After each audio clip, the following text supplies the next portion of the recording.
Welcome back to Powerless. I'm Amy Davis. This is our special coverage of CenterPoint Energy and its CEO's one-on-one interview with our Gage Golding. I'm joined today with several electric customers and Texas Senator Carol Alvarado. Thank you all so much for coming in. The last segment we ended, I was asking you all how you felt about what you heard.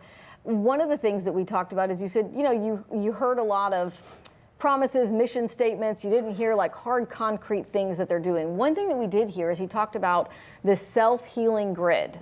And he said these are a system and poles that they plan to blitz the community with and have it all installed by June 1st of next year.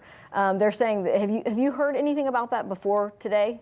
No, very recently from them. So looking forward to hearing more about it and making sure that it's tested and tested again before we get into, way before we get into hurricane season. Yeah, so think, not that I'm an expert on these systems, but think sort of smart electric grid systems. And so they say that if there is an outage, Karen, on your street, instead of having to send a truck, they can look at the system and think, oh, can we just flip a switch and fix it if there was no damage? And if there was damage, can we reroute, on another line so that you're not sitting there in the dark?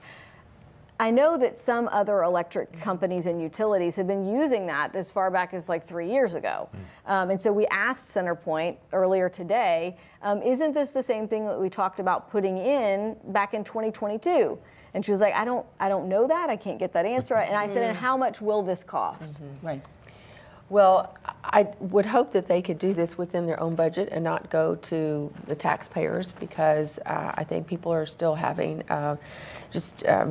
disappointment with the latest rate increases, and now, according to Mr. Wells, going back to the PUC and asking for another increase and putting that on the backs of taxpayers. So, I think we'll be addressing that during the session. That's something that the PUC has to be very vigilant on, and that's why it's important for the public to attend that meeting this Saturday. Yeah, and we're going to make sure we give all that information, but our coverage is sort of leading up to that to let everybody know we want to know your thoughts, but the Public Utility Commission is saying, come to this meeting. The 5 commissioners that always meet in Austin are coming to Houston so that they can hear from the public on their thoughts.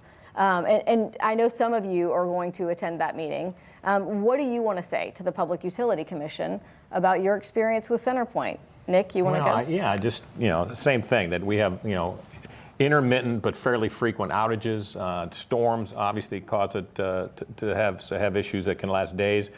The self-healing grid sounds like a great idea. Again, one would hope that that on the backside there's savings, right? You're not sending a truck, where you can do more with less, and that there won't be a big upfront hit to us to pay for all this. That they're going to get that back on the return side of the ledger, right? So so that we're they're not raising rates dramatically.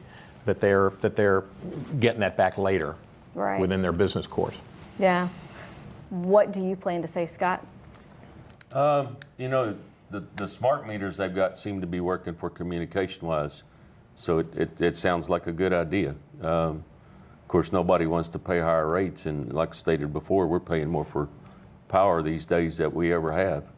And then it seems like every time you turn around, 60 million here and 60 million there. We're just throwing money around, but it sounds great, do it, but do it at your cost, not at mine. I mean, we heard a lot of complaints from people when all this was going on that like, okay, I don't understand the system. I mean, it's not a government entity. It's a private utility company that has the privilege of having this sort of guaranteed profit from customers. So then why are we paying for every capital improvement? Why are we paying? I mean, you want to talk a little bit about that? Well, I think that's exactly the point, that why we feel like we should be there right now, right? So with the improvements sound like something reasonable, something nice to have, but we should have been there already.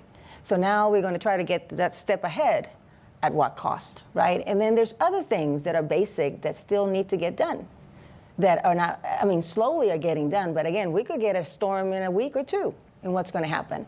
And again, 10 days, 14 days, 15 days out of power, I don't feel like they're moving fast enough. I think they need to be more proactive.